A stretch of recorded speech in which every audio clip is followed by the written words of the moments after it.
Pá, beleza? Hoje eu vou falar um pouco de ética. Para quem tá aí tentando o exame da OAB e tudo mais. E vamos começar falando primeiro aí das atividades da advocacia, características, falar um pouquinho sobre estagiário e terminar falando de procuração, tá? Então, primeiro, o que vai embasar o estudo é o código de ética, né, da OAB, o estatuto da advocacia, algumas normas do Código de Processo Civil, então tem bastante coisa para ver. Eu não vou falar especificamente de lei, vou falar somente os fundamentos e as teses, tá?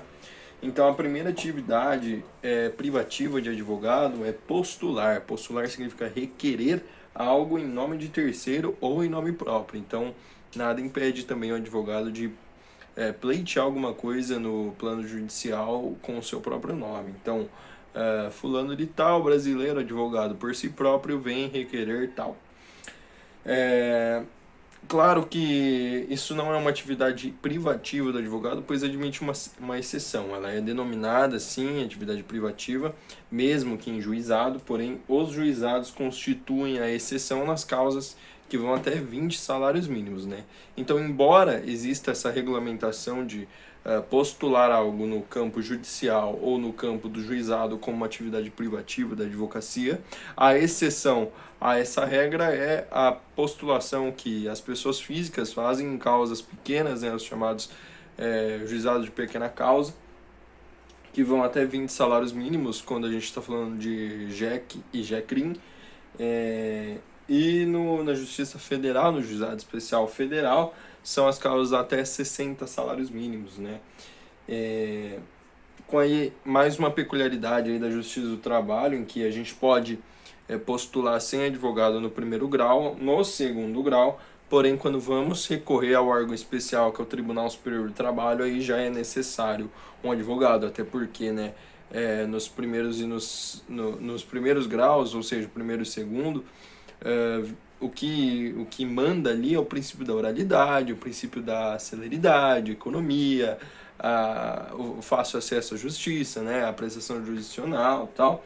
Então, pode sim ser postulado em nome de pessoa física, porém, se a gente for recorrer para o Tribunal Superior do Trabalho, entende-se que há uma demanda maior pelo direito, então nós precisamos de advogado.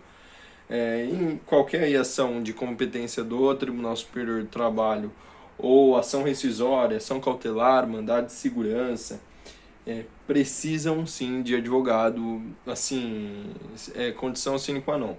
E para habeas corpus também podemos impetrar sem a necessidade de advogado. O habeas corpus é um remédio constitucional para o direito ambulatorial e nós podemos sim impetrar sem a necessidade de um advogado.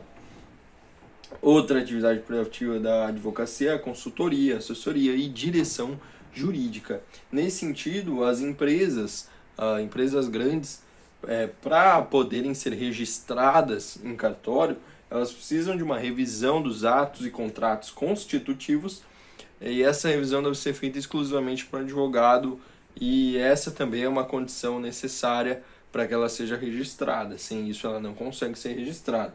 Porém, ainda há exceção também da MEI, da EPP, que podem ser registrados em cartórios sem necessidade de advogado. Quando as características da advocacia, primeiro temos a função social, e entende-se por social uma função de diminuir injustiças, e temos a inviolabilidade, né?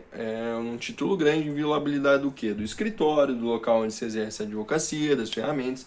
E claro que assim, se você usa um cômodo na sua casa para exercer a advocacia, o que acontece frequentemente no país, ao passo aí que as crises financeiras e econômicas estão assolando o país, muitos advogados estão advogando em casa, né, e fazem as reuniões em salas alugadas, tal. Então, na verdade, a sua casa não é inviolável, nesse sentido aqui da advocacia, mas o local onde você exerce a advocacia, sim, aí sim é inviolável. A indispensabilidade do advogado também é uma característica, porque ele é indispensável, né, por ser um instrumento de justiça, e independência técnica. Então, se eu sou o chefe de um escritório de advocacia e emprego um outro advogado, ele deve ser empregado com liberdade, com autonomia. Eu devo fornecer ao advogado autonomia e liberdade para que ele faça o trabalho dele como ele entende adequado. Senão eu estou restringindo, eu, advogado, estarei restringindo um colega.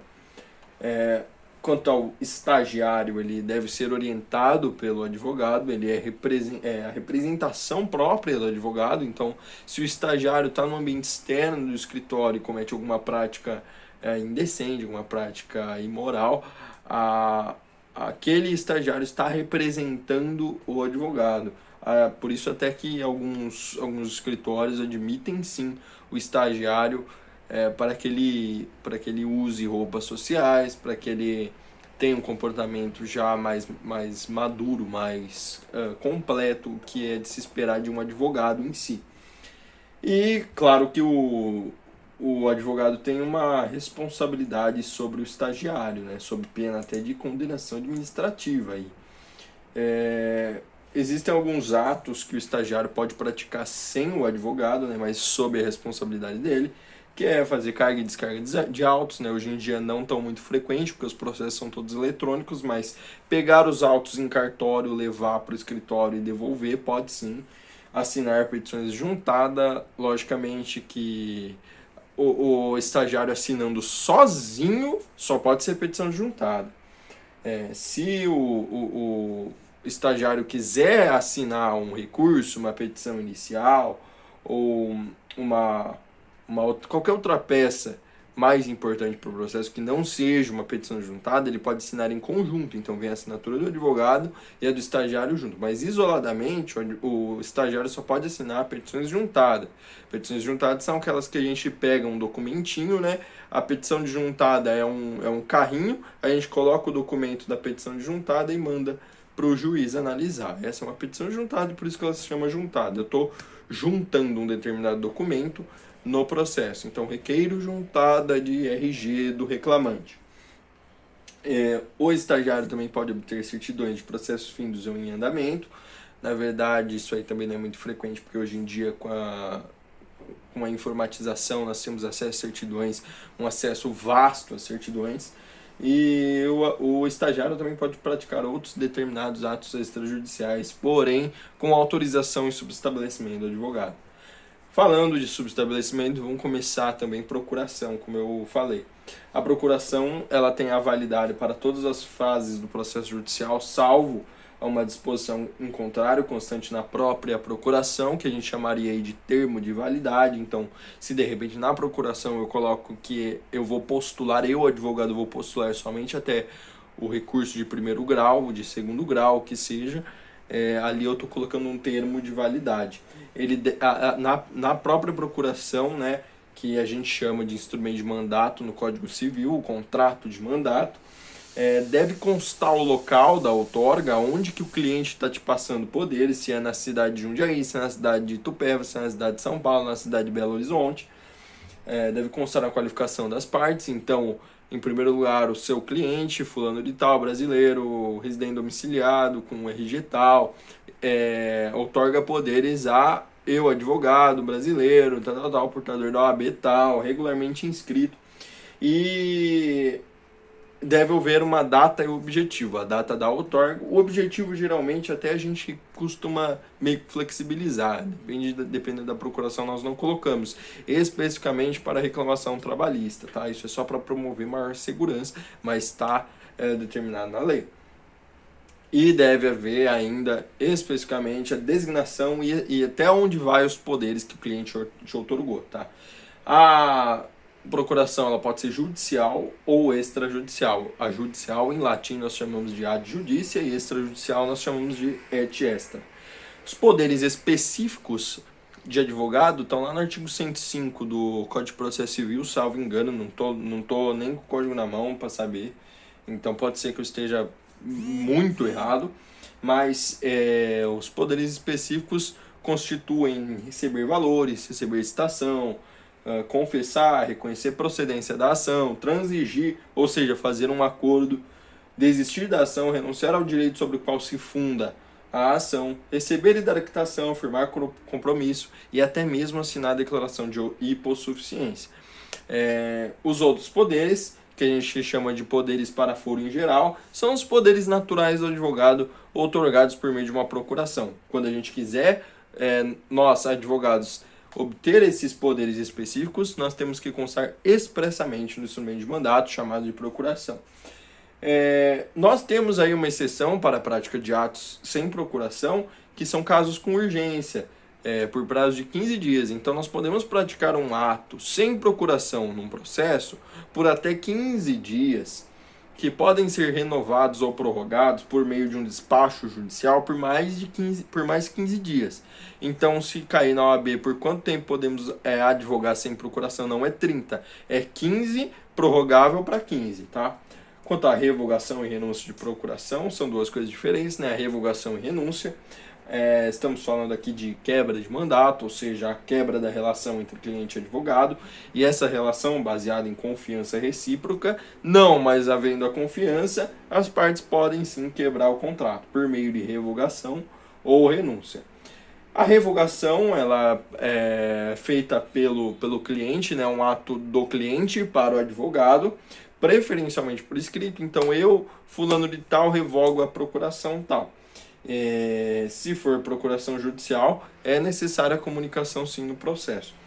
E a renúncia de poderes é do advogado para o cliente. Então, se dependendo, o cliente não está sendo conivente, não está te auxiliando, não está trazendo os documentos necessários, está atrapalhando o processo judicial que antes havia aquela confiança, o advogado pode renunciar à procuração, mas ela deve ser escrita, deve conter um aviso de recebimento, ou pode ser escrita com a assinatura do cliente.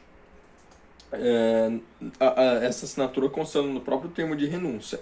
Não tem efeitos imediatos, né? Diferente da revogação que tem efeitos imediatos, porque na renúncia de poderes o advogado atua por mais 10 dias de quando o cliente de quando houve a renúncia, de quando se consolidou essa renúncia. Entretanto, se nesses 10 dias que se seguem aí o cliente já for rápido, já contratar um outro advogado, o advogado anterior que renunciou não precisa mais atuar, tá? Falando, então, voltando lá de subestabelecimento é quando um advogado passa poderes para o outro, né? E aí, em passar poderes, pode ser um subestabelecimento com reserva de poderes, ou seja, só vou passar alguns poderes, ou pode ser um subestabelecimento sem reserva de poderes, ou seja, passar poderes irrestritamente para outro advogado. Nesse caso aqui, do subestabelecimento, diferente da renúncia, o advogado que está subestabelecendo, ele continua na causa, enquanto na renúncia ele é arrancado da causa. É um ato pessoal do advogado principal, então isso não precisa ser consentido do cliente, ou seja, posso subestabelecer sem o cliente saber, não depende dessa aceitação. Quem arca com honorários do subestabelecido, ou seja, quem arca com os honorários do advogado para quem estou passando poderes? É o próprio advogado, né, que está contratando outro advogado. O subestabelecimento acontece muito em audiências. Então, preciso realizar uma audiência na Bahia e moro em São Paulo. Eu, advogado subestabelecente, que eu sou advogado principal, vou subestabelecer certos poderes, observe-se, para a realização de audiência, para o subestabelecido, que é o advogado contratado. E eu, advogado que contratei um outro advogado para fazer a audiência, tenho que pagar ele. E aí, quando a gente fala de um subestabelecimento sem reserva de poderes, estamos falando de um caso em que o advogado principal, aquele que subestabeleceu poderes, não é mantido na causa, como se fosse uma renúncia, e depende de um prévio e inequívoco conhecimento do cliente. Ou seja, da mesma maneira da renúncia, o cliente deve assinar um aviso de recebimento, deve assinar um termo de subestabelecimento, não sei se é assim que se chama, e aí no final do processo judicial, havendo condenação da parte contrária em honorários de sucumbência, vamos concordar que tem os dois que receber, né?